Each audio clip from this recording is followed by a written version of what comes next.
Hi, good morning. Thanks for coming this Saturday morning very early. I'm Marcelo Espina, design faculty at SCI-Arc. I'm going to do a very, very quick introduction and announcements, and then we'll go right into the first panel out of 5 panels actually today. So it's a long day. The morning and afternoon sessions of this course are registered with AIA CES for continuing professional education learning units. So information detailing the course descriptions and learning objectives of the 2 sessions, morning and afternoon are the 2 sessions, are available at the registration desk. SCI-Arc is registered provider with the American Institute of Architects continuing education system, both AIA and CES. And so the credits on completion of this program, sounds so professional all this, but will be reported to the AIA and CES for AIA members. So certificates of completion for both members and non-members will be available upon request. And last, if you're registered with the AIA and would like to receive learning unit credits for both or either of the sessions, and these are independent, the sessions being morning and afternoon, you have to sign at the information table outside. That's it, no? Okay, so anyway, thanks for coming again, and we'll just go with John Enright, who will introduce the first panel. Thanks, Marcelo. Welcome, everybody. My name is John Enright. I'm the undergraduate program chair here at SCI-Arc. Really pleased to introduce our first panel. The topic of this first panel is integrated complexity, prototyping, structural performance, complex analysis, lightweight and integrated assembly. We have a very interesting and diverse panel, I believe. I'm going to be introducing them all 4 together now, from right to left, which is a reverse order of your program. Then each will speak for hopefully approximately 15 minutes, and then we'll have a panel discussion immediately following. Our first panelist on your far right is Urs Meier. He's an engineer committed to the development of advanced composite materials in structural and civil engineering with an emphasis on bridges and structures. Since 2002, he's a Deputy Director General of the United EMPA, the Swiss Federation Laboratories for Materials Testing and Research, where he was also the head of the Laboratory for Polymers/Composites. He has postgraduate studies at the Massachusetts Institute of Technology, Material Science and Engineering, and he's the recipient of numerous awards, including 2 European Textile Innovations Awards, and has taught at the ETH in Zurich. Urs Meier has developed 5 worldwide recognized patents within the field of the applications of advanced composite materials in structural engineering. Urs has written extensively on the subject of composites in construction, where he was the recipient of the Best Paper Award at various conferences and symposia. Immediately to his right, we have Kurt Jordan. Kurt is based in Mill Valley, California. He's a structural engineer specializing in composite construction. Kurt has been on the structural engineering team for several America's Cup events, including the Swiss team Alinghi and the past BMW Oracle team. Kurt is an expert in finite element analysis of composite structures and has collaborated with Chrysler and associates in several of their most complex sculptures and intricate architectural forms.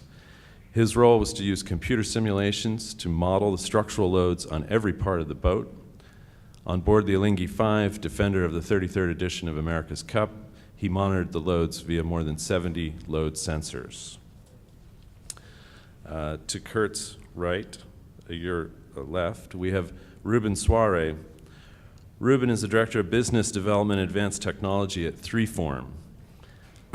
With a background in architecture from UC Berkeley and an MBA from UC Irvine, Ruben has over 20 years of experience in business, innovation, and architecture, uniquely combining award-winning construction projects with business innovation ideas that have led the creation of new business units in both industries. Suare's professional life has been focused on interdisciplinary relationships as well as in-depth investigations on how different industries can work together more efficiently and achieve higher levels of innovation. Finally, we have Wolfgang Reiter. Wolfgang Reiter, the inventor of Fiber C, is a member of the Austrian concrete dynasty Reiter. He belongs to the third generation of his family involved in the manufacturing of concrete products. For more than 50 years, the Reiter Group has produced concrete components for building construction, civil engineering, road construction, and landscaping at 6 different production sites. The Reiter concrete factory in the Austrian province of Salzburg is one of the leading European companies owing to constant innovations in the field of noise protection, road safety, and architectural concrete. So with that, I'm pleased to introduce our first panelist, Urs Meier.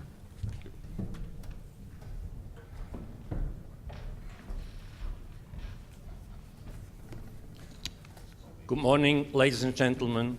Thank you very much for this invitation to speak here. It's a great honor, and thanks for this kind introduction.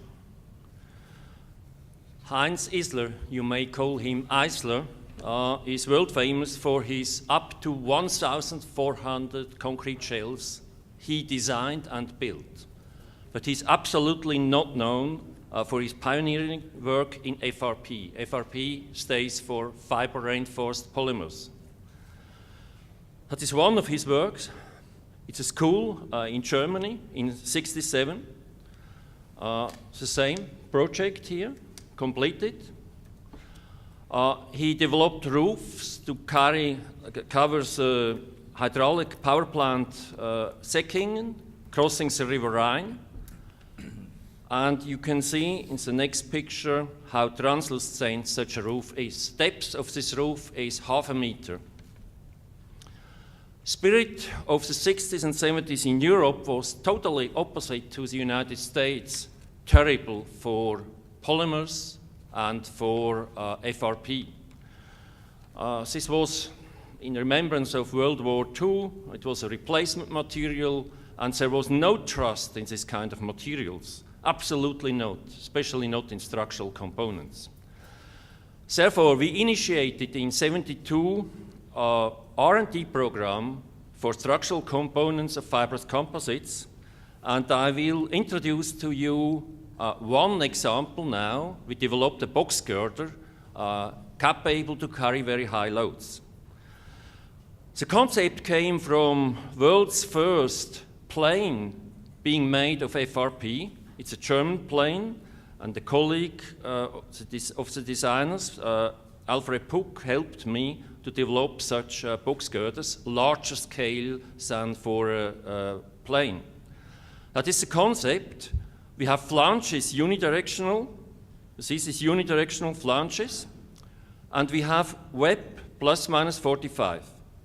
So that's absolute optimum.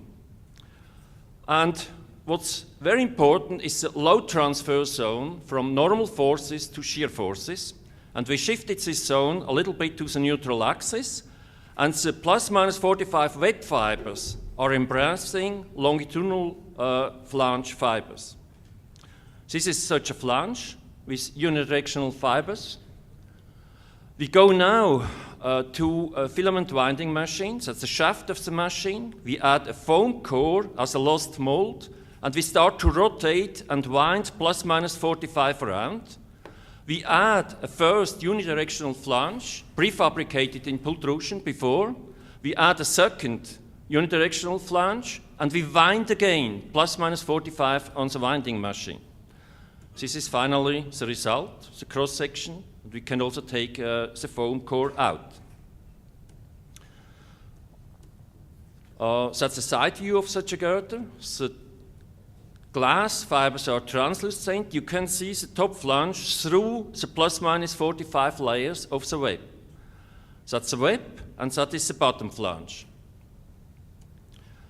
That's a scale, and on the right side, this is a steel girder, and this steel girder and this GFRP, today I work with CFRP, is having the same load carrying capacity. However, this one is 10 kilogram per meter, and this one is more than 40 kilogram per meter. We started monotonic loading. We reached, meanwhile, 75% of ultimate load, and we find on this load level very fine micro-cracking parallel to the fibers in the matrix. On bottom of the flange, the bottom flange, and on top flange we get delaminations between the outermost 45-degree layers and the unidirectional flange. But we still can increase the load for another 25%, and then we have compressive failure in the top flange. We were running long-time fatigue loading, girder number 6, 100 million cycles, that's 1.6 years running with 2 Hertz, and the maximum load was 30% of short-time ultimate load. We have no failures. We were running 47 million cycles. We had to reduce the frequency because our equipment was not capable to run with this high frequency. We had also the problem of heating up. 40% of ultimate load, also here.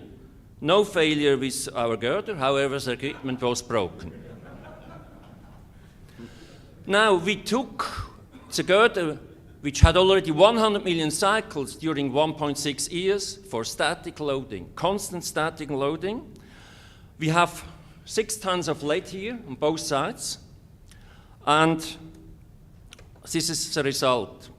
More than 25 years now, and we have really leveling off now. You know, the increase, this is 0.5 millimeters, this distance. The increase now per annum is in the range of 1/10 of a millimeter. That's nothing. And these results are excellent matching our predictions. Also, static loading, experiment and calculated results are excellent matching. First conclusion, we have a very reliable system due to the fiber-dominant design. I think that's a very important thing. It's like this bird nest, you know. Also, this bird developed the fiber-dominant design. We are changing the topic. We go to tendons, laminated CFRP straps. This would be a very nice tendon, pin-loaded. It's having just one disadvantage. It fails at only 35% of ultimate strength of the material. So it's not efficient. We cannot afford that. Excuse me, wrong direction. The reason that it fails is that we have, with all 3 stress components, the same place stress concentration. And we came now with the idea to use very thin laminates where we have much less stress concentration, thin like a sheet of paper, and we replace the laminated strap with the non-laminated straps. We are just winding such thin tapes, and we weld the outermost with the second outermost layer. This way we can use about 95% of the strength of the material. We verified the system. We had strain gauges, that is the strain versus the load, strain gauges on the outermost and on the innermost layers and also in between. And you see it's very good matching. All of these layers are carrying about the same load. I think it would not be possible that somebody could carry such a load element carrying 300 metric tons by hand if it would be made of steel. We can produce them, and we founded a spin-off company called Carbolink with machines prefabricated in the factory, but we can, and then we have a length of maximum 48 meters, but we can also produce it on site, and we wind it on site, and then it could have 100 meters or 200 meters. We developed it for civil engineering, for architecture. It was a flop. It was a success in mechanical engineering. Biggest crane company like Liebherr used it for these huge cranes with cantilevers of 150 meters. And they are very, very lightweight. You see, they pull up such a crane here. Also, this crane in Dresden is fully equipped with carbon fiber. We have carbon fibers here now. And in this case, the advantage is outstanding fatigue performance. that Liebherr is preferring this kind of application instead of steel. We were partner of Alinghi, and we produced all the stays for Alinghi. And you see some of these elements tested on our strong floor in our laboratory. We use them to retrofit masonry walls now. This is such a masonry wall. You can scarcely see them. If you imagine if we would glue strips over that, it would really would be a shame from an architectural point of view. But these tendons are so fine that you rarely see them. The problem was this wall here had too many holes, and therefore it had to be post-strengthened. And the Swiss codes underestimated in the 1960s, when this building was built, the danger of seismic loading. This is such a single tendon. I'm changing the topic for application. We go to a bridge now, but still the same tendons. Bowstring arch bridge, we have laminated spruce here. That's very fair priced material. And we pre-tension it in lateral direction with CFRP strips, 3 meters wide, 12 meters long, 16 centimeter deep. We have at the corner, we have oak. Here is spruce and here is oak due to the pressure we have here from the strips. This is a 1.2 millimeters, 0.1 millimeter thick laminate, unidirectional thermoplastic matrix system. Now, this is a flat plate, and we load now the concrete cubes on it, so we get a deflection, and now we add tendons underneath. You see these elements, you see the strap coming here, so that's a CFRP bolt, capable to carry much higher shear and bending loads than a steel bolt, closed here, some details, lateral and longitudinal, and now the bridge is completed. We have to care for an umbrella to protect the wood. And this is umbrella. Between we have spaces in case that the umbrella should not be watertight, so that it would dry itself. Installation of the bridge. So some of my students are testing the bridge. And these are results about volume, cost. 94% is glulam, is wood. And about 6% is glass fiber reinforced polymers, and a very, very small portion of only 0.3% is carbon fiber reinforced polymers. If we talk about the cost, it looks very different. About the same for CFRP and GFRP, and very low cost for the wood. If we talk about CO2 print, we are in an outstanding good position with the wood. And that's a very large volume. We are not such good position with CFRP, but we don't have to care. It's only 0.3% of the volume, and GFRP is moderate. Streamlining was a topic of this conference. So I think that's not streamlining what we see here. That would be streamlining. And I was myself involved, together with Professor Leonhardt, with work on the roof for the Olympics in Munich and with Jörg Schleich. And we were always upset about these heavy steel forks. And I can show you what we could do with CFRP tendons. Elevation 100% could be reduced for half if we would have CFRP straps. And for the horizontal sections, the same. So we would have a very slender element. If I take such a fork of the Munich project, this is such a fork, then it would look like that for the CFRP equivalent. That would be very elegant, streamlined for architectural applications.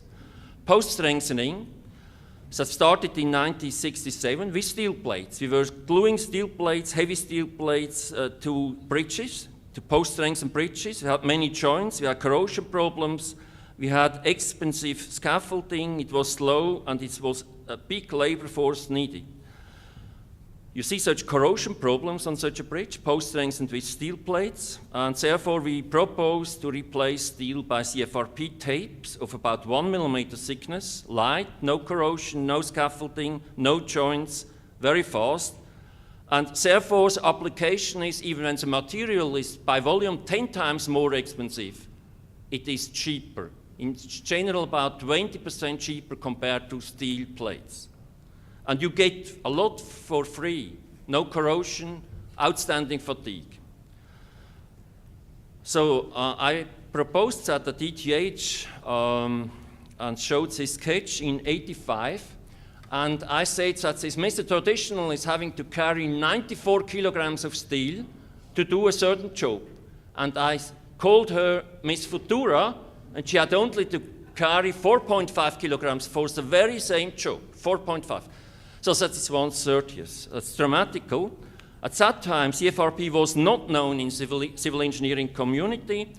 However, if it was known, it was absolutely not accepted. Absolutely. We had tremendous amount of MNES. Today, in most parts of the world, that is yesterday, that's about 10% left, and that's 90%. Just show you short such an application.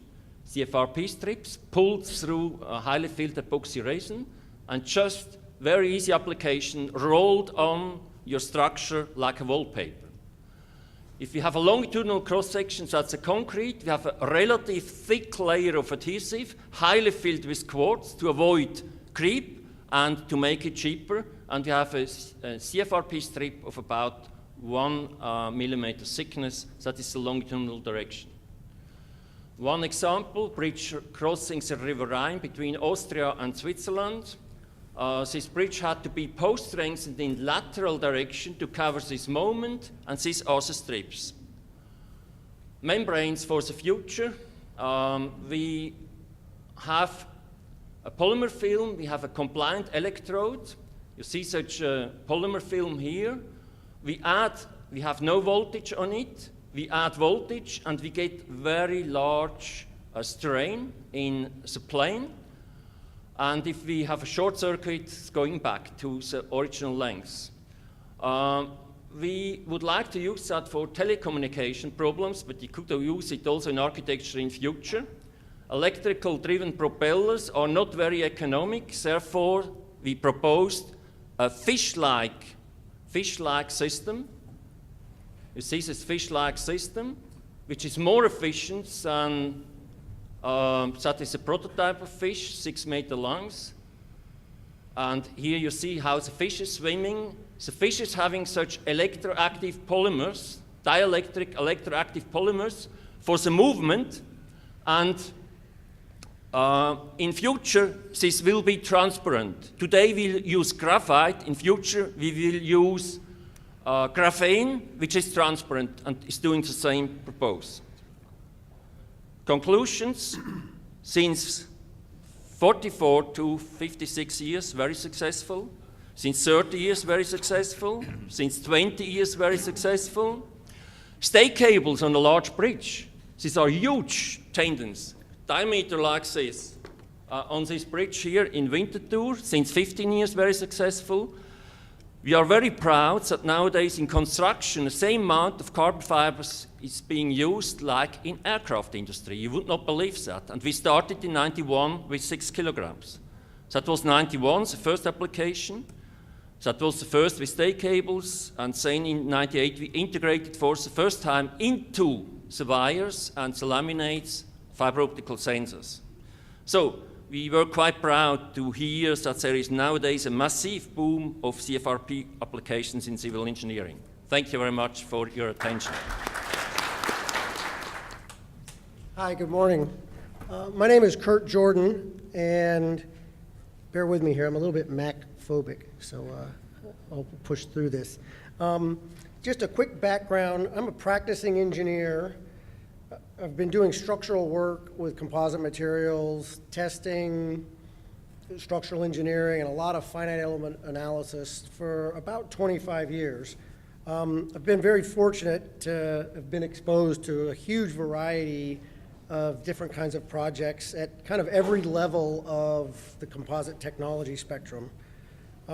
We've been asked here to just give a brief talk, and I thought the best way I could use this time is just to kind of skip along with a few very different projects, just to give you a feel for the diversity of these kinds of materials. So a big part of my career, I've had the luxury of working in a kind of rarefied world of high-performance yacht racing in the America's Cup. And it's an area where the cost of the structure is quite secondary to the overall project. So we're allowed to use very high-performance materials, high-performance construction techniques. And this yacht here is an example of it. It's actually a great picture as a guy took some of our finite element work and superimposed the strain levels onto the sailing yacht.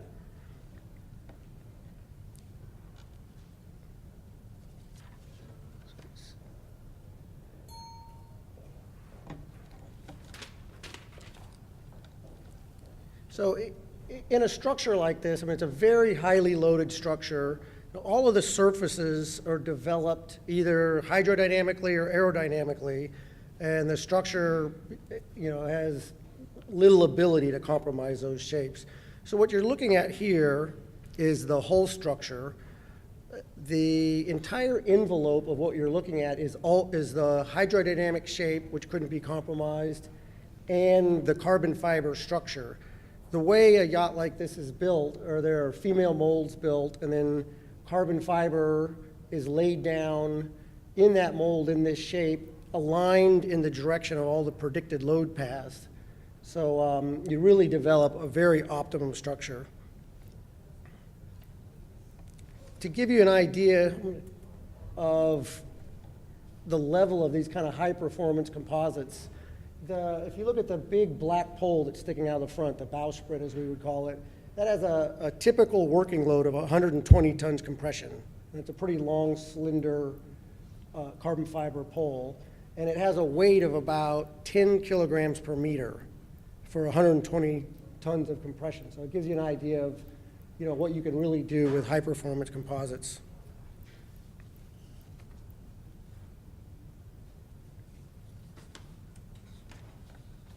This is a picture of the Swiss 100, the boat that won the 32nd America's Cup.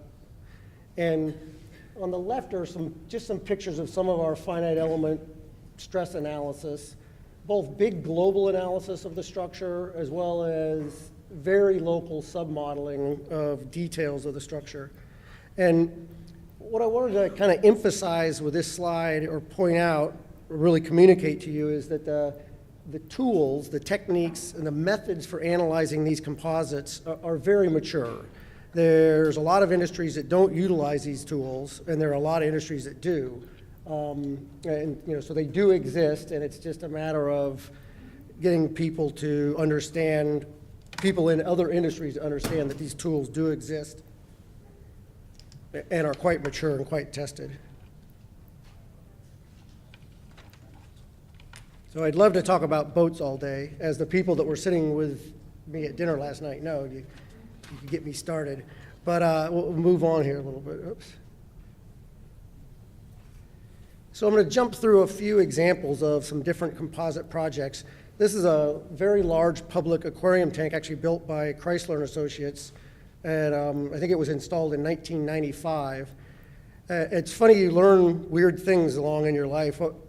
One of the impetus for this project is these big open ocean fish. Apparently you put them in a tank and they get disoriented and they nervously find a wall and then they take off. And if there's any corners, they often crash into the corners. So this big complex curved shape was developed so that the fish under these kind of distressed situations only have glancing blows as they go around. So it was quite a complicated big structural shape. What you're looking at on the left of the upper picture is those are big curved fiberglass molded beams and a fiberglass shell being assembled. And you can get a scale of this project by the ladder there.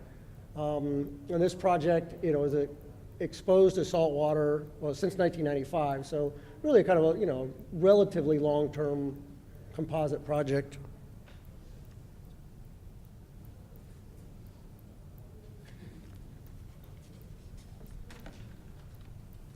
So I wanted to jump to a couple of very industrial kind of projects. What you have here is a very large self-supporting fiberglass flue. And the way they construct this is quite interesting, is the picture on the top left.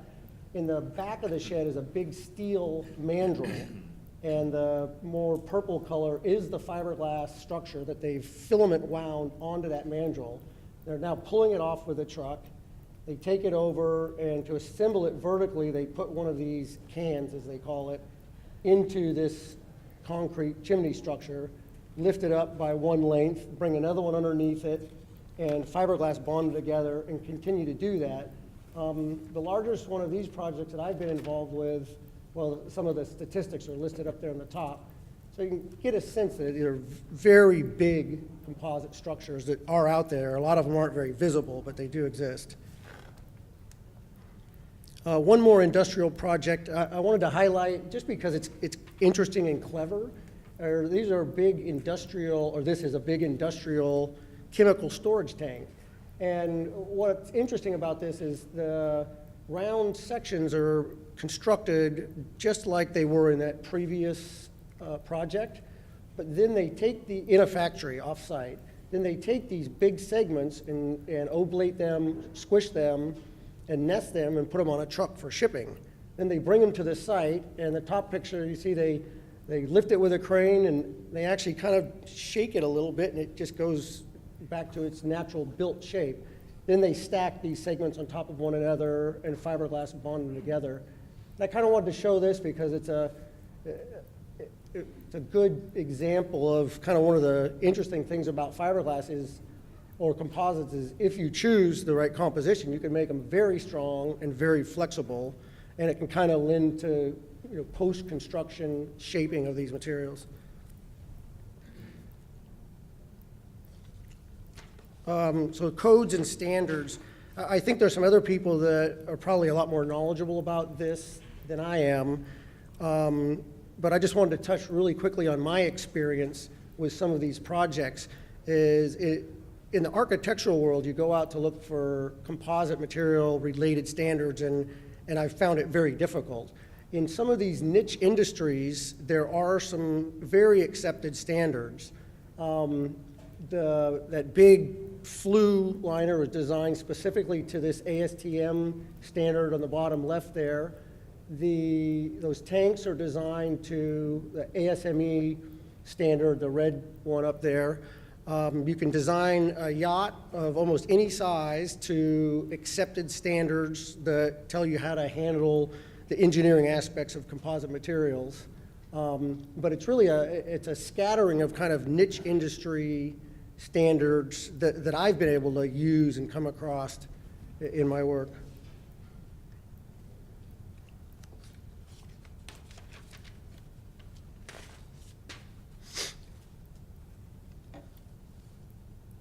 Okay, so now something a little more architectural, finally. This is a home near San Francisco, and several of the elements, the big curved element on the right and several of the other ones, are fiberglass composite construction.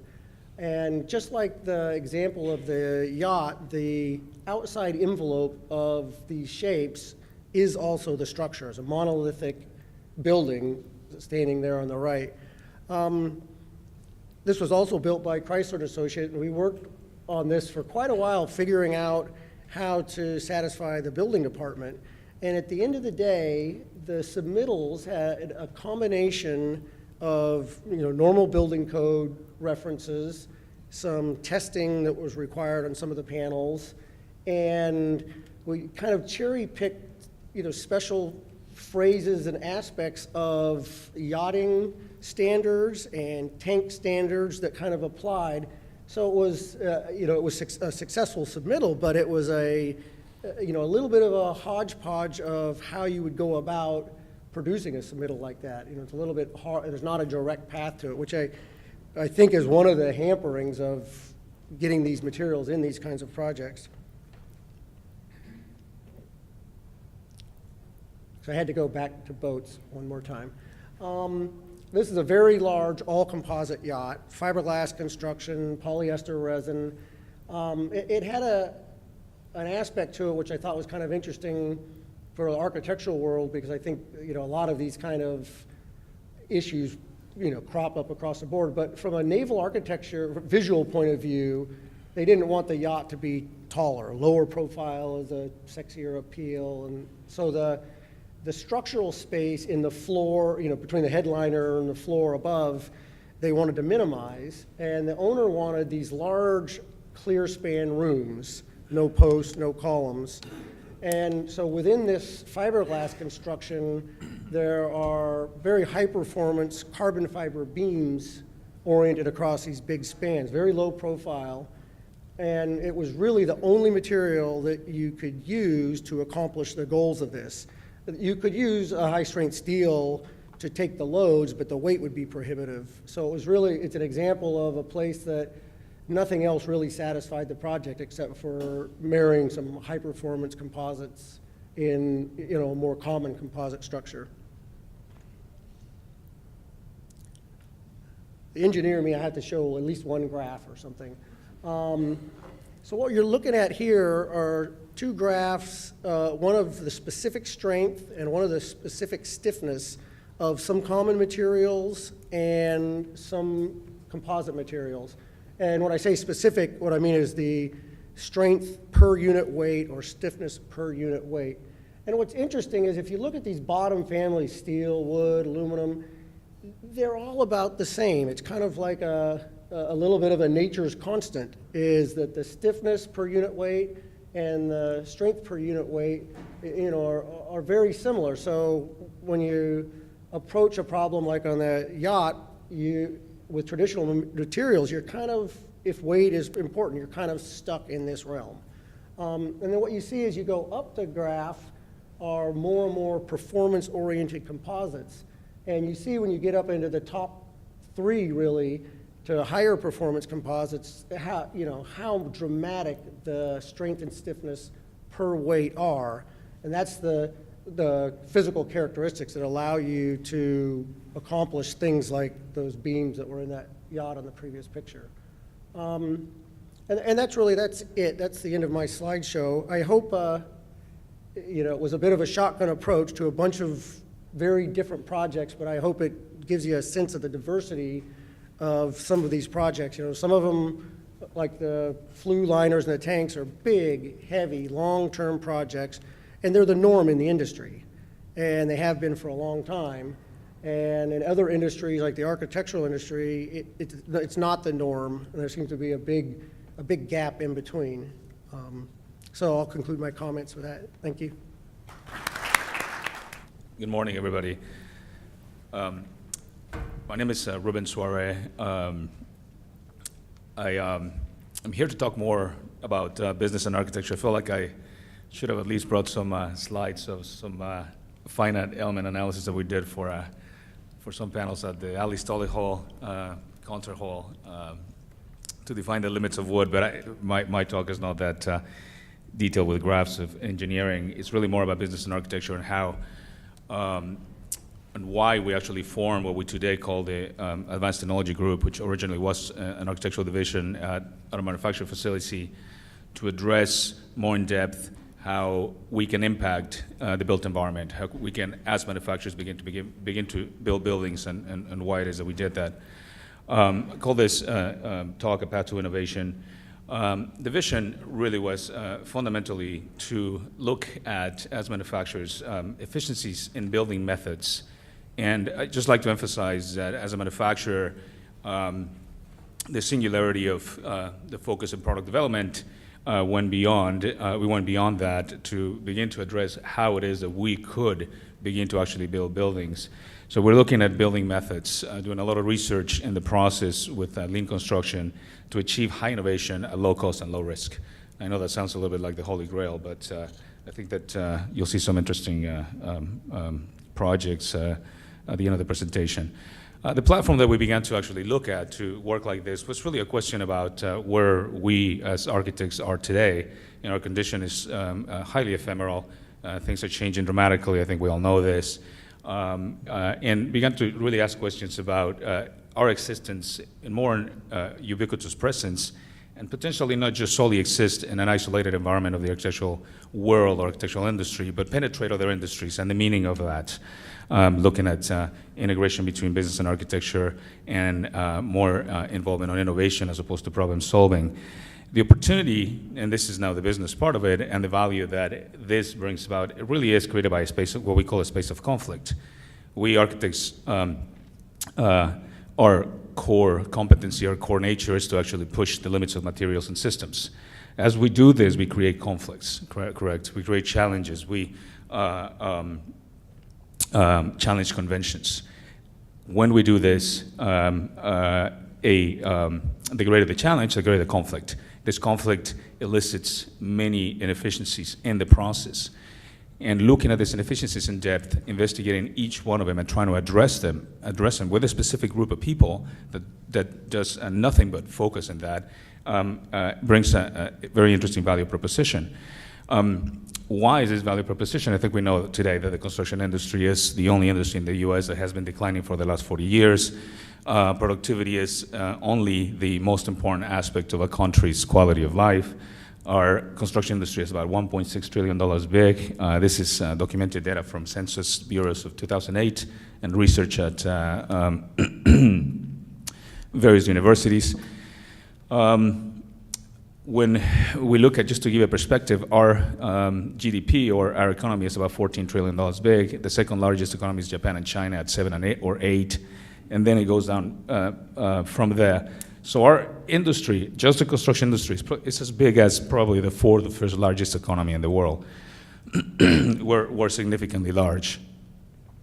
Today, the research that we have, that we can see, is that documented inefficiency on this $1.6 trillion amounts to about 30%, which is about $500 billion. So we have to ask ourselves, do we have a position to take on this? I think that it is a responsibility in some ways to step up and say, how do we address these issues? This is a significant amount of money. And it's not just materials, it's about the process, it's about how we put construction documents together, how we look at information flow, knowledge management, and knowledge transfer issues. So what we end up with is an advanced technology group originally called the Architectural Division, which was fundamentally a studio of architects working at a manufacturing facility with a platform, a vision, an opportunity, and addressing inefficiencies to get a business proposition in place that would achieve high innovation at low cost and low risk. One of the fundamental issues why we can do this is because of the resources of manufacturers, correct? When I went to business school, it was mainly to address the idea of knowledge transfer. Why I said that we can't just in a much easier way work with manufacturers. Where is the knowledge today in innovation? It is in the manufacturing facility, and it's because of this amount of resources. So today, we have literally a group, the Advanced Technology Group, that in many ways focuses on reducing the noise that exists in the knowledge transfer processes that take place between architecture and manufacturing when you have highly innovative projects, to find an ideal balance in performance, cost, and aesthetics. We decided to work in 3 different phases. The first one is what we call the concept development collaboration. This is a phase that allows us to do a lot of material research, systems research. Again, we're very focused in building buildings. We do a lot of cost analysis, schedules, a lot of virtual modeling. This phase we do for free. As a company, the Advanced Technology Group decided to not have an R&D budget to try to do focus groups and figure out which was the best product in the future. We spend that money in working and collaborating with architects. It's a significant amount of money that we spend at the beginning. We then move forward with a contract. We do project management, and we do a lot of physical prototyping. We don't do rapid prototyping. All of it is one-to-one, and it's a really immense learning process. I cannot separate prototyping one-to-one with innovation. I mean, they just are completely linked. We learn a tremendous amount, and as we work with architects collaborating, the knowledge is transferred back and forth. So what we're fundamentally doing at Freeform is reversing the equation of what is traditionally the architect's role of pulling knowledge out of manufacturing facilities, where we're literally now pushing it out into the world. We meet with hundreds of architects a month, and we share all the knowledge that we have. The third phase is advanced manufacturing. This is where we use all the logistics of the company to make things efficient. What's beginning to look like is this model where on the left slide, you see the traditional path of a studio working with a contractor, defining how to achieve how to achieve innovation at the very beginning, the complex projects, and then the contractor takes on and builds a building. In the new model, what we're doing is from the very beginning collaborating with the contractors, with the clients, with architects, defining through the concept development collaboration how we get to a position of being able to do what they're looking for. And then we are literally building parts of the project. So this is really a new role for manufacturing. I think that it is growing. I don't think that we have any way of stopping it. Manufacturers are going to move more into building buildings because of the problems that we have in the construction industry, on industry's efficiency more than anything. First project that I want to show is with Alice Kim and John Friedman. We worked with them on collaborated on this ceiling system. A ceiling system that certainly just looking at it, you cannot find in catalogs. I'm going to talk about the requirements of every project on the first slide. In this case, we had complex geometry, fire rating issues, hardware design, structural performance, virtual modeling, and complex CNC patterns. We did a lot of material research. We're using a polymer here that is fire rated, that can be formed with certain ease, and CNC technology to cut patterns in interlayers that we're embedding in the material itself. During the first part of the process, we did a lot of rationalization. Again, looking at how we can actually bring this to the world of building, we have to make sure that these projects are on budget. The rationalization is focused mainly on making these projects feasible. Material research, yield analysis, cost analysis, system research, and schedule. We do a lot of virtual building. We actually have meetings. We have a scan of the building, incorporate that into the models, meet with the contractors, subs, everybody that is involved in the building, build the building virtually before we actually go on site. We're trying to minimize the labor time, minimize any risk that happens on labor with high technology tooling, cutting tools. Our projects are all assembled on site. You don't have any cutting saws, anything of a high risk. So you'll see this typically 3 people on a scissor lift to install a project of this complexity and high tolerances. Perhaps Marcelo should be up here talking about this project with me. This is a great collaboration with Marcelo Espina on a facade that he designed for a building in Sunset Boulevard, which I'm sure that many of you have seen. Local building, complex geometry, translucent metal panels, fire rating, hardware design, structural performance, virtual modeling, and complex CNC patterns. Resin is a new material for the industry. I think that we've championed at Freeform the market of this product to build buildings. It's a material that can be formed with certain ease. You can heat it, you put it in a mold, pull vacuum, and it's formed, as opposed to metals and other materials. I think it's a material that can be formed with the most amount of ease. So we knew that we could do these shapes, but doing the metal was a tricky part. So we did a lot of testing in how we could actually mix literally aluminum and resin together before the panels are, the pallets are melted and go through the extrusion, combine different metals, combine different qualities of aluminum. And we ended up with a condition where when the panels are actually non-lit, they look like metal because they are mostly aluminum. There's a component of resin in the panels, but when you put light through it, you can actually see through the panels. So this is a metal, translucent metal panel. The collaboration with Marcelo was twice a week, once a week, we would have these virtual meetings and do rationalization, categorization of the panels, panel sizes, looking at the sizes, looking at the shapes, building prototypes, sketching virtually, recording the sketches for the second prototypes, building the aluminum extrusions, dry fitting in place to minimize the problems that we would have on site, and looking at then the building process. This is the project that's coming together, and these are images that I'm sure you've seen. The panels are translucent, so you get an abstracted view of the city from the inside. The Alex Tolley Hall, the Lincoln Center, New York, with Scofidio and Fox and Fowl. This is an interesting project. This is a real translucent wood that did not exist in the market. It had never been done before. Fire rating, performance for the panels, acoustic performance, sound absorption that needed to be 1 inch thick, structural design, panel performance analysis, weatherability, and MEA compliance. MEA compliance is a toxicity test that the panels have to go through. Only New York actually requires this. And what I want to say about this is that when you look at these requirements as an architect, we can actually go to a manufacturing facility and say, here, this is what I want to do. And it's not difficult to see that a manufacturer is going to say, yeah, I am going to sign up for it. I'm going to move forward with this project.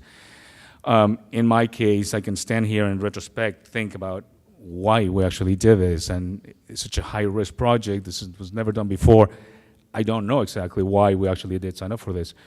But if I can look at the fact that what really made this happen was the group of, the Advanced Technology Group at Freeform that could take the information that we needed with the requirements, connect to the entire company resources, and find an efficient process of being able to make sense out of tackling this and champion the idea of moving forward with this. Fundamentally, we architects at Freeform still have this innate condition of enjoying the challenges and pushing the limits of materials and pushing the limits of systems. We learn a tremendous amount today at Freeform working with architects in this process. We literally define a new technology with new urethanes. We try to make these panels with a traditional process that we had at our facility at that time of manufacturing our panels, and it would break the wood. So we had to go out of our technology and find a new technology to encapsulate a very thin wood veneer between a 1-inch resin and a 1/32 of an inch resin. And we used and tested many different urethanes that allow catalyzing of the urethane with low pressure and low heat, but a little bit of pressure to move the material, crack the wood. So that was our investment, to define a new technology where we could actually do this. And then we started moving into the requirements of the shapes of the console hole, building a 25-foot tall prototype. At this point, one thing that is interesting, we had Ben Gilmartin from Jones Cofidio, Liz came over, other architects. We had installers working hands-on for weeks at our facilities to put this together. And to me, that represents a very interesting knowledge transfer process. They're incredibly exposed to all the knowledge that we have inside the manufacturing facility. We did a lot of tensile strength analysis to tap the panels from the back, build a prototype. Liz, you can see on the image on the left, she gave a fabulous presentation to the president of the Lincoln Center that flew to our facilities and Turner executives. The project was approved. We moved forward in the fabrication of the panels. About 30% of the console hole is translucent wood. You can see the model of each panel here. These are images of the inside. The light coming through the back of the material here. This is probably the most complex panel that we've ever fabricated at Freeform, and we did a lot of CATIA analysis. These are the images that I should have brought today. This is what the console hole looks like with all the translucent wood lit from behind. The last project is Moshe Safdie's Kaufman Center for the Performing Arts project requirements, compound curve geometry for the front of the balconies. Originally, 4 years ago, I started speaking to Isaac at Moshe's office and found that polymers that we had at a manufacturing facility could be ideal for this project. They are 100 times stronger than glass. They're half the weight of glass. The structure is going to be much lighter, can be formed to compound shapes, and in addition, the actual texture that Moshe was looking for. So we had performance criteria, weatherability, structural embeds, lighting, virtual modeling. Here's a new material that we had never fabricated before with the patterns. We have a lighting division now at Freeform, so we designed the LED systems for this. I investigated the possibility of finding a material that could refract the light inside the panels. Our scope changed or increased tremendously from just panels to the entire balcony fronts. We did a lot of virtual modeling on this. You see dimensions here to locate the embeds, to weld our panels to the slabs. And then we started doing prototyping on site to figure out how we could ship the most or the largest pieces to minimize the labor time, minimize the cost of or the risk of labor too. And here are the structure with the all the electrical included and the lighting included in the panels. Here's it's coming together. This is what it looks like. I was just there last week. So these images I took on my phone. Sorry for the quality. I think you can get the idea. So, how can we become engaged in the innovation that is taking place in the manufacturing world? So some of the questions about how we actually access that knowledge. Are there processes that we have in place to manage the knowledge that we're gathering from manufacturers? I believe a significant culture influence that we have in the company.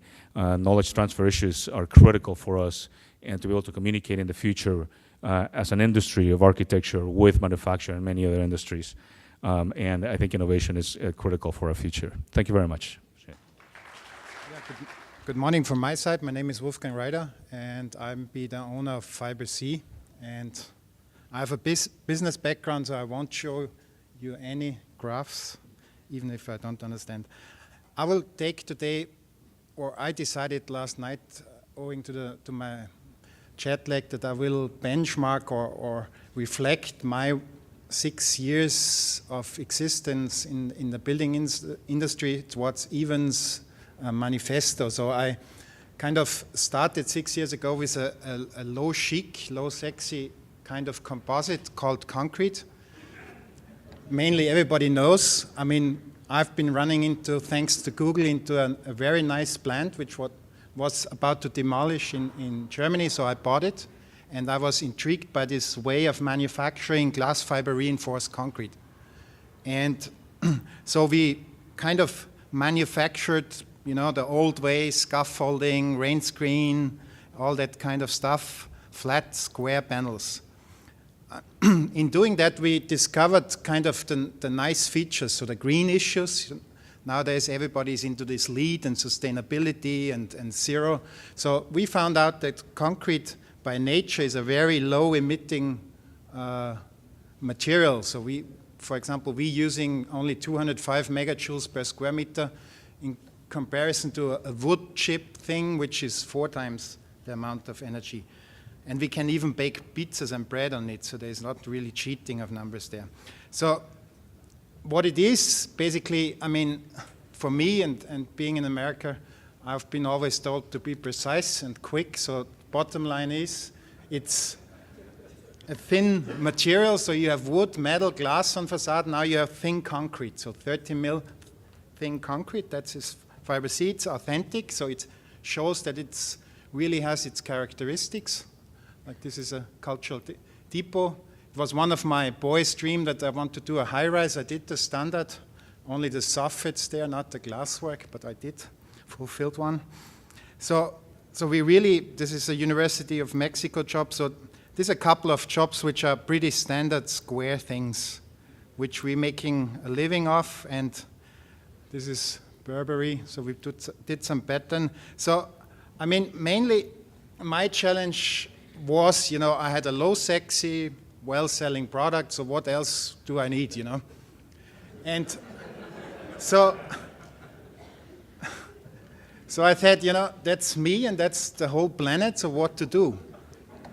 And I thought, you know, I could go to every single architecture office. I mean, currently we're holding 80,000 emails of architects, and this will take me a couple of lifetimes. So I thought might be listening and really having a wife which is very design-oriented and seeing what they're doing. They usually take, and sorry to say that, they're taking the architecture magazine to the toilet and they listen and so lots of copy and paste, in my opinion. I'm not talking about in a bad way, and I will come back to this. So I thought basically, and in doing a really research, I thought there is a really desire to get rid of all these old kind of boxy rectangular envelopes. And this was one of our first building, and I really liked that. So what I did, I went to architects and mainly listened to them. And by doing this, I mean, I found out that they want simply, this is the Vorarlbergian architecture community in Austria, which I think is well known. And this is a retrofit of the Opera House in Bregenz. And they want to have a monolithic kind of white cube and inside a black cube. The ones you see in the James Bond movie, there was the guy thrown off this metallic roof. And so this gone well, and so I thought of, having learned a bit about the nature of architects, so I thought I could go to the big names, like Zaha, Norman Foster's, the ones I know. So what I did is I called the offices and said, my name is Wolfgang, I'm from Austria and selling concrete. So usually this didn't create much interest. Why are you laughing? I mean, so I picked up then the buzzword translucent concrete. And immediately on the other side of the phone, there was this zoop. And so I thought this is a good selling perspective to get into the big offices. So I started really on the material research things. And it went well with Saha, so now I can say a friend of Patrick Schumacher, but I did it the normal route, really started at the very low bottom. And we did this bridge together, and it was a major challenge for me at the beginning, not only on the construction side, but they forced so many things onto us, like we need to do 29,000 triangles in 8 different tones of gray. And everybody operated with concrete knows that color precision and batch control is one of the biggest challenges there. So we came up, thanks to Arab, with a neat system to really describe the color, which we borrowed from the automotive industry, so it doesn't win us a Nobel Prize, but at least we incorporated this into our factory. And we had the first curvatures on the roof, and I think that the final product speaks itself, so there's really these nice patterns, they're changing all over, and there's many, many things which we really learned the hard way on that bridge.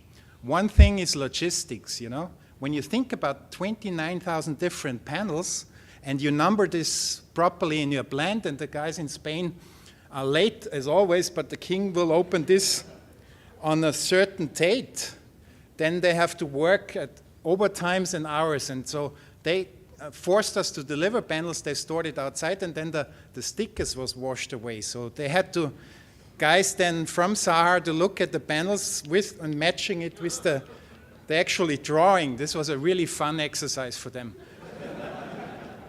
The other thing which we experienced is that the guys, we had a full solid 3D model, which I showed you there, but simply the steel manufacturer didn't give attention to that.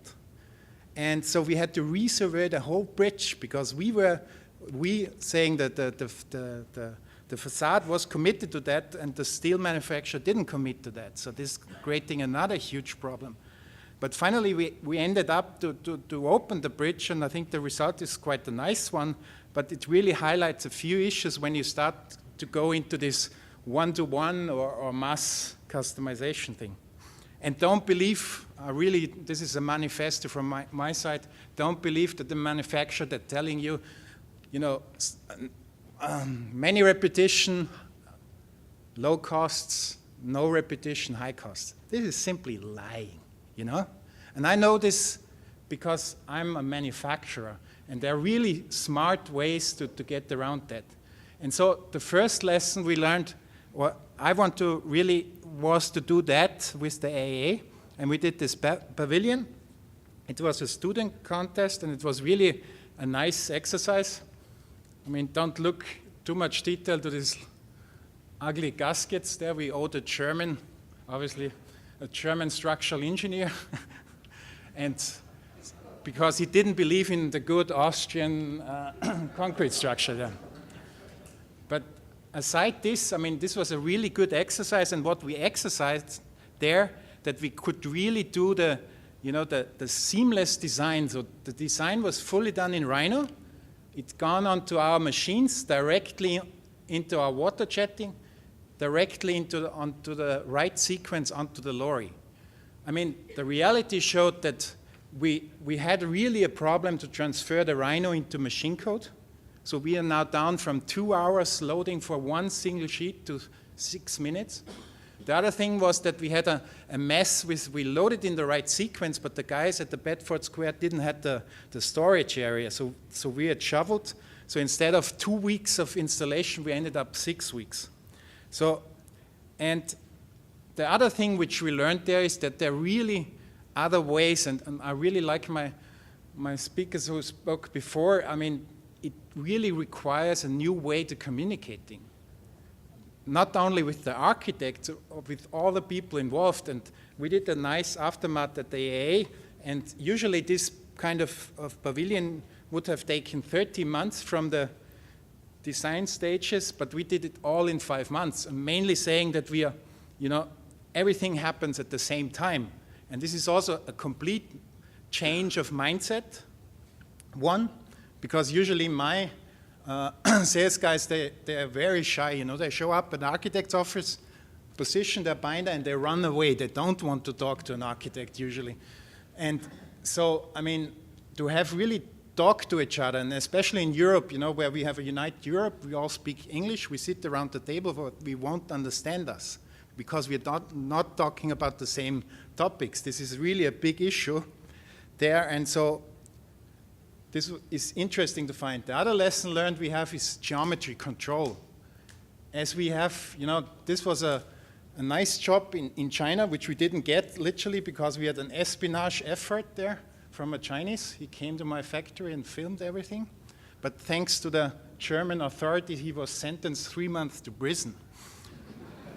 And can you imagine when I showed up at court and I have to give my testimonial, and there was this strange German guy and said, you have to say the truth and nothing but the truth, and I was like shivering. And there was all this Chinese guy behind me, and you know, it was really, you know, I mean, first it was a proof that at least we have something which interests them. Secondly,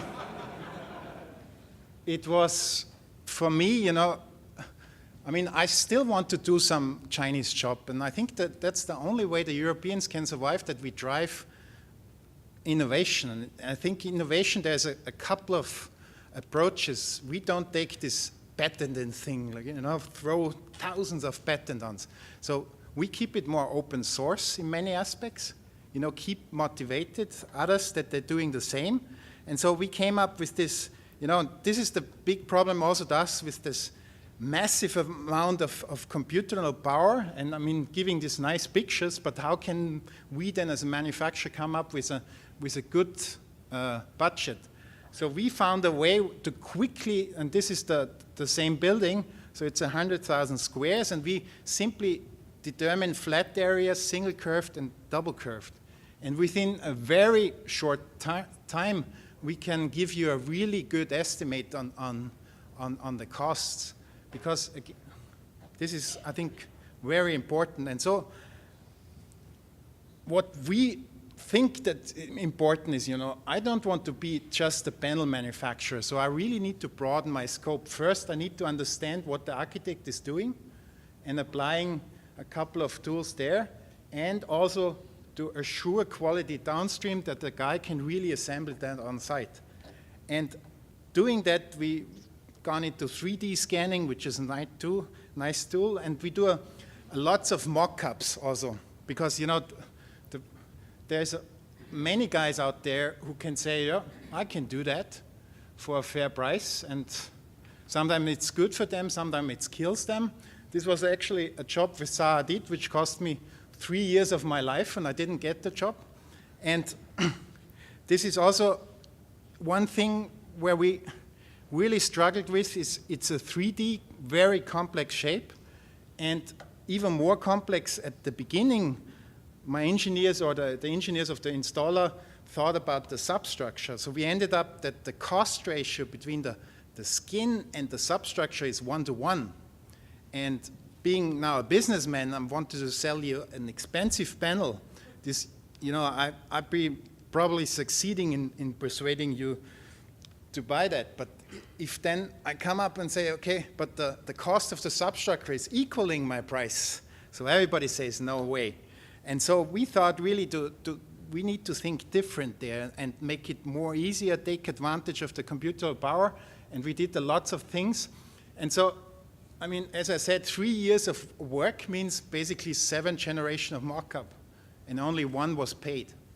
And so, I mean, it was really, you know, this was then the last one, and then my friends from SAR came over and said, we don't like that, and we want to see depth to it. And, you know, to produce this 3D formed, we do a post-forming, we call it like a Palatschinken, so we put it onto a styrofoam mold, we have a hot wire cutting inside. And so, I mean, this was really something which I had to buy a 7-axis robot arm to cut that in 3 dimensions at the speed which we can tackle this whole building. We found it then a way to add some concrete wet in wet onto it to have this edge return to really mimic this depth. But the problem there, the architect didn't like that the surface, which is obviously because I cut here, is not the same. So this edge return, you know, I couldn't hear anymore. But I had then this graph drawn, and it shows the the level of frustration, and probably I should need that change, that it goes down here, and then your accountant shows up and gives you the nice figures of the costs, and so I said, come on, let's do another one. So we ended up, but with a certain distance. I think the learning and the lessons learned out of this exercise was tremendous. And so we really, found a way of having really a substructure now, which is cheap, and everybody can do it. We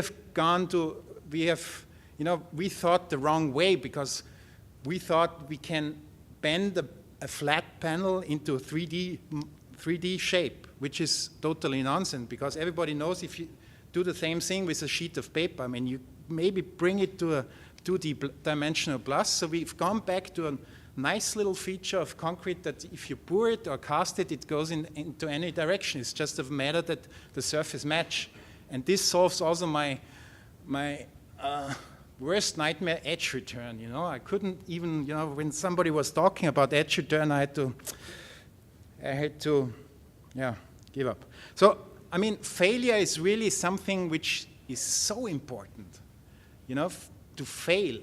And, I mean, in Europe, we have a culture, somebody failed, so he's really an outlaw. I mean, thanks God, over here in the States, failure is part of the game, and you have a much better approach to that. But for us, it was a big challenge to tell my guys, we didn't get the job, but we learned so many things and kept them motivating.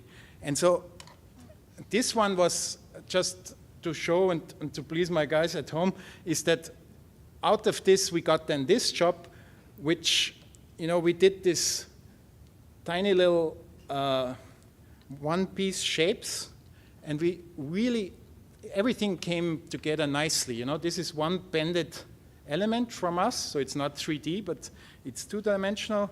We found a very smart, or this installer found a very smart way, and we were tremendously quick, and we overcome, and this is an ongoing site, so we don't have nice pictures, sorry. But we are really very economic, and so this was really something where we could save money. I mean, I didn't make money on that one. I actually lost lots of money on that. And literally I survived. But the thing there was, I was called in very last minute. They blew an aluminum tender, and I came in and said, okay, I can do it with my fiber C panels. And it kind of ended up that I did the installation also of that thing. And this is where actually I lost the money, but being an entrepreneur, you just need to reframe it. And I said, I gained lots of experience now, which I told my bank manager, and he finally believed me then. And so, but there we had some nice features integrated. One is, we did a field factory in South Africa.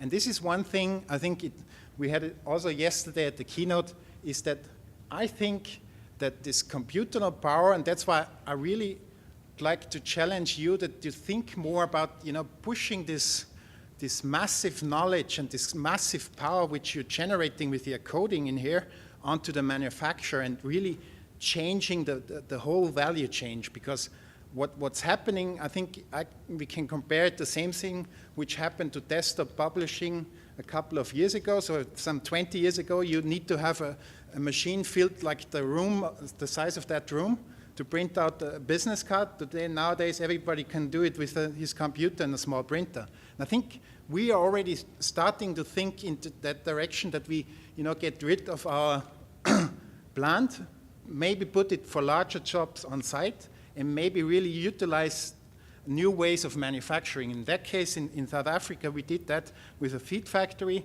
And the funny thing was there, despite the fact that my panel is 5 times the price of a Chinese aluminum, and we were up against the Chinese, with spanning simply 1.1 meter, we cut lots of backing steel, and we came in 30% lower than the cheap Chinese aluminum.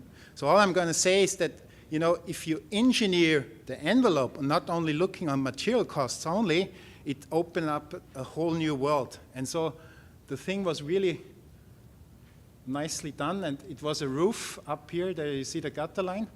So it was a double-side facade.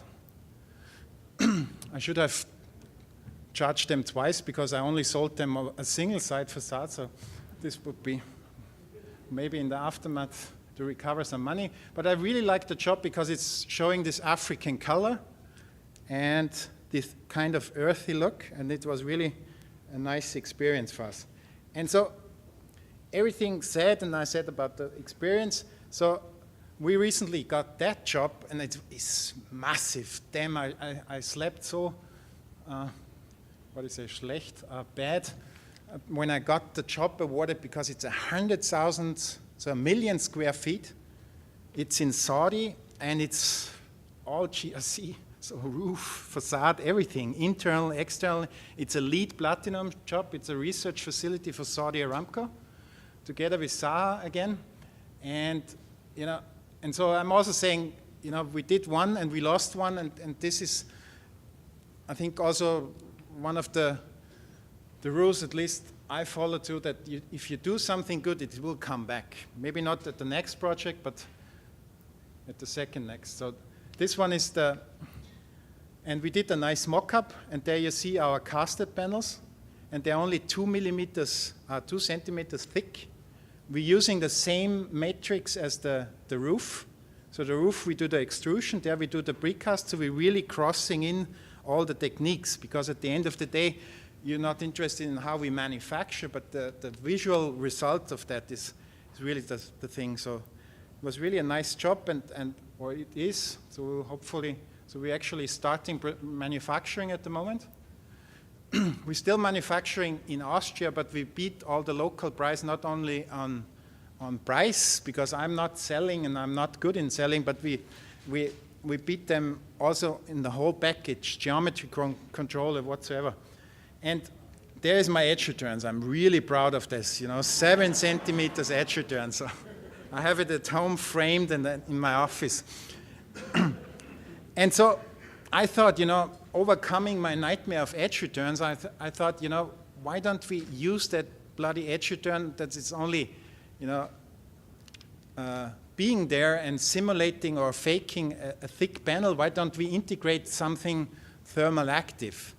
And so, and sorry for that, Marcello, it's another military sounding abbreviation, but I haven't found a better one. It's natural cooled radiant surfaces.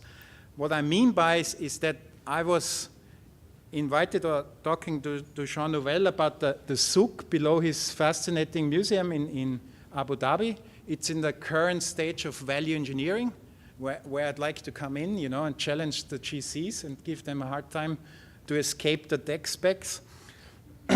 And so what we're doing there is that we're producing, so our proposal is based on that. So we're saying, okay, you have specified 24 square meter large panel. Nobody can transport it, whether I am transporting it from Europe or they transporting it from Abu Dhabi. So we're thinking of a mobile plant, and the thing is that they want to have a cool climate, not that you're blown onto with an AC and getting sick afterwards. So we're thinking of thermally activating the facades that it radiates onto you. And we're working with Transsolar, which is a Matthias Schuller. Somebody of you probably know him, and he's really a genius on that thing. So I don't understand what he meant, but basically he's saying that he can follow my idea if he, putting in some intelligence into the wall and it radiates onto you, it gives a much cooler temperature. So again, to summarize, so we are really committed to proto-architecture. So we really like to do the things like we did with the AA. I think we have, or I consider my entrepreneurial life to have a cultural mission in order to make this world a better world. And so we're really sponsoring like the storefront renovation we did. And we have been granted then an article at the New York Times, and they wrote then they have done it with new fiber cement board. And this was like, oh, we are concrete guys, not fiber cement board. So this was my reward for donating this to them. But at least now you know that the panels are from us, and it's a nice job. And being in the United States, I have been asked several times, Rita, you have to have a backup and an exit strategy. And I said, what do you mean by exit strategy? And so I thought myself, on the plane over, we can still do ordinary flat sheets. I mean, this is actually at my farm, my little farm in Austria, and this panel were installed by me, personally. So at least there is craftsmanship, and if I not succeed, sure one of these guys will succeed my mission. Thank you. I want to thank all of you for some really compelling presentations. It's quite interesting the way we're set up here. We have kind of structural on that side, and what I would say is perhaps enclosure on this side. And it seems to me that all of you touched on building performance in some kind of way, or we should say material performance, I should say. And some of these seem to overlap in different areas. One thing that struck me was, of course, as architects and many architects in the audience, we're dealing with a multiple set of factors of performance, some being more practical, structural, thermal, environmental, others being spatial, conceptual, geometric. And I would ask, I guess, all of you where you see the challenges having to do when one is balancing these different performance criteria. And we'll probably start here on the left. In the case of the Alinghi, obviously we assume it has to do with speed as the primary performance-driven criteria, which then affects material lightness, weight, which Kurt touched on. Urs as well, in his very interesting structural testing, balancing, as you did, environmental factors, wood, combination materials, etc. Whereas these guys on my left seem to be challenging, let's say, what many in the audience would be interested in, having to do with complex form as a performance criteria. At the same time, balancing modes of economy, etc. And I think the last two presenters did talk about new modes of how we are working together, fully integrated teams, the importance of early adoption and understanding of those team members within the design process. So my general question is where are the challenges when one performance criteria seems to eclipse the other? Now that may be economy, this may be structure, this may be how to make something solid, translucent, etc. So I'm going to open it up there. And I'll go to Wolfgang first. So, I mean, for me, the main criterion and my recipe against it is, I mean, we're cost-driven. I mean, Stephen said yesterday, I mean, this ugly word of value engineering, I don't see a value in this kind of engineering. So my recipe against is that at the early stage, a holistic approach, bringing the architect at the very low stage and sit together and talk. And mainly, see what is the design intent and see how we can realize with the constraints, material-wise, constructional-wise, structural-wise. And mainly challenge all what has been said. I mean, concrete is over-regulated. I mean, usually, there is no room for innovation. In my opinion, there's lots of room for innovation. Mm-hmm. My turn. Can you hear me? Okay. Performance criteria, I think, is a very broad term, and for us is sort of a moving target. You look at code requirements that you have to address, but you're also looking at logistics, and then you're looking at schedules, and you're looking at time. And I think one of the main forces that we embed in the process is this highly collaborative environment where we've defined systems in which we could very quickly make decisions. We can sketch on the computers, even though we might be in different parts of the world. We can. We have to build these efficiencies in place because the buildings are moving all over the place all the time. Sometimes something goes on hold, something else changes. Building a building is an unbelievably complex environment of issues. and you have to be ready to address those in a timely fashion. So our focus is not just to address, as a manufacturer could be, fire rating and deflection, weatherability, and aging, but really understand the process of how these decisions are made to build the building, so focus on building. I mean, even today, we're actually beginning to look at issues of how we can change the way the construction documents are put together. I mean, is the manufacturer sort of talking about how we can embed a process at the beginning that can bring clients and general contractors to make final decisions on how buildings are built? Performance is very broad in our palette, I would say. Yeah, I guess from my perspective, with your question of performance criteria, the one-line answer I think that I come up with, it just boils down to economics. You can do amazing things with composites, and the harder the challenge in front of you, the more expensive they are. And through my professional career, the cost of a lot of composites have been coming down, but they're still very high compared to a lot of conventional materials. So I think it all ties back to economics. At the very beginning, we had to make a decision. That was 1980. We could not afford to support research in three fibers like glass, aramid, and carbon. So after evaluating the properties, we came to the conclusion carbon. And at that time, we had also very good data that the price of the carbon fiber would go down. We have seen now that post-strengthening is an economic success. What is the reason for that? The total cost for such a project are lower compared to steel due to the very, very easy application. And also additionals like no corrosion, outstanding fatigue performance, you get it for free. On the opposite side, our main target was in principle to develop systems for very, very large span bridges.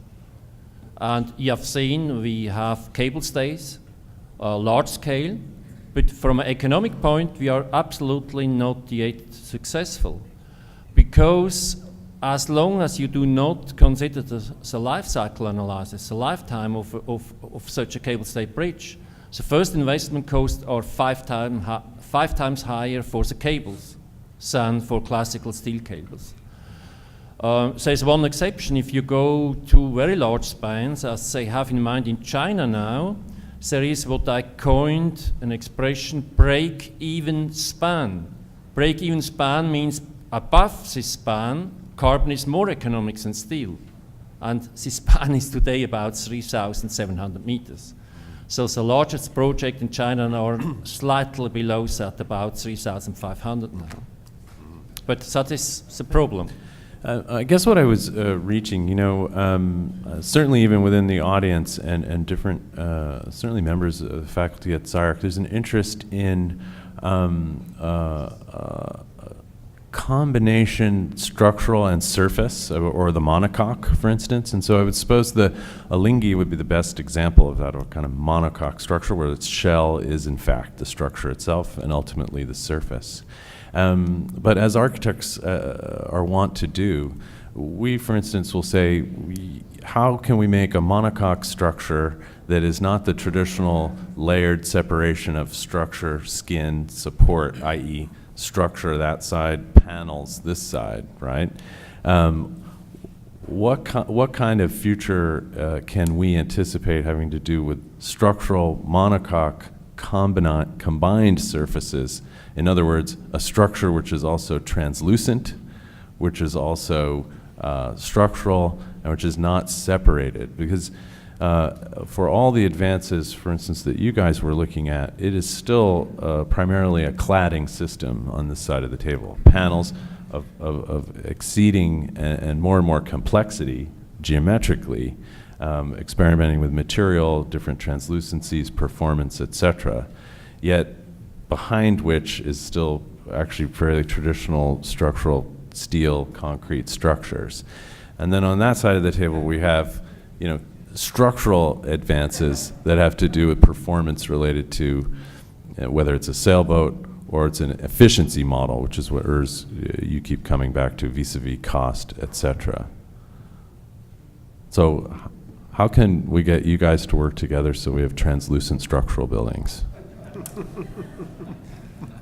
Yeah, I think you can do that, especially, for instance, if we are talking about fiber layup, tape layup, as you will do soon with your robots here in your institution. That is the future, but the problem is the economics. It's quite clear. And if we can perhaps, thanks to such automatic production in future, have much more prefabrication of larger components, then we can integrate that. And we can, as you integrate electrical equipment, for instance, we can integrate fine, high-strength carbon wires, pulling the whole structure together on the installation side. And then you do not produce a monocoque, a whole monocoque from the beginning, but you get finally a monocoque. But it's a question of economy, you know, and I think that's far future from now. I would mainly disagree with you on the future perspective. So I really like that question. I think it's one of the key areas where we focus at the moment, that we get away from this simply cladding, because it's simply for cladding, it's too expensive, towards an integrated wall which fulfills the design requirement as well as the structural requirements. And so that's why we're already talking about skins, you know, because a skin, there's lots of, you know, nature is a good example for that things like this exist, and I think we need to aim more towards that. So it's really, for us as RIDA, is really one of the primary area of research at the moment. Yeah, I agree. You can do that, but you need something pulling the whole structure together. And there, if you would integrate pipes, for instance, and you would introduce high-strength, lightweight, and this, you know, unidirectional wires, that is relatively fair priced. But if we produce out of CFRP or GFRP monocoques, that's relatively expensive, you know? But I agree with you. If we take your material, a little bit thicker walled, and if we have piping inside, and that you could connect it in all directions, you know, that would be easily going. Yeah, and it will fulfill the thermal activation, because we found that, you know, by thermally activating the walls or the facades, I mean, it's one, energy generating, and B, it's heating or cooling, and this is really a very interesting feature. So we don't need this additional layers of insulation, and I think it's really open up new areas. Yeah, there seemed to be something similar to the trans-solar collaboration you were talking about, and the I want to remember the flying translucent fish that Urs showed. There's something in that. So it seems to me then more and more then you'll be looking for collaborators outside your specific discipline then in order to achieve this kind of performance, multi-performance criteria that's a competent system, whether it's structural, surface, etc. We do that all the time. I mean, I think, again, going back to collaboration is so fundamental to begin to try to understand how knowledge is managed, how it's transferred. We're doing a project today with performance, acoustic performance that we had never looked at before, with noise control rating of RTC 60, and our panels can't do that, so we're integrating a lot of elements inside the panels to achieve that, and it's all about getting in a position where you can actually collaborate efficiently. And in my mind, I see this competency within the architect's profession, because you are the ones, you know, being approached by every discipline, and like in the Midi-Valley, the architect was the main focus point, and nowadays it moved towards only the designer of a building. So I think I would really push for a shift that it comes back to the architect and bring everything together. Yeah. Okay, I'm being told that we're being cut off for the next. Is that right, or do we have a few more minutes? Do we have questions? Oh, sorry. Greg Lynn, we have a question for him. I didn't hear anybody talk about the role of the core today, and I would say one side of the table understands the role of the core in structure, where you've got two skins on a core to make stiffness, and I think the other side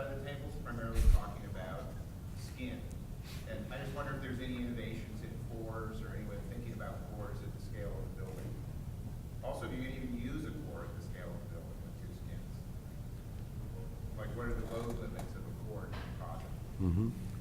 I guess I'd make one comment on that is the San Francisco home that I showed up there was built very much like a boat hull with a sandwich construction. Fiberglass outer skin, balsa core, and then a fiberglass inner skin. So it had no internal structure except for the membrane shell, as well as the yachts are built that way. I mean, it certainly is capable of taking the loads. I mean, a lot of vessels in the ocean are built that way. So, it's certainly capable of it. Again, it's a matter of economics, what kind of cores you can use. But Urs, didn't you present a foam core? I mean, the first beam from 1972 that you were talking about was a lightweight foam core. That's correct, but this foam is not having any structural function. It was a lost mold. Afterwards, we took it in many cases out. Okay. All right, I'm told we're not going to take questions from the audience. We had a special question from one of our other panelists, and I think we're going to go on to the next panel. Thank you all very much.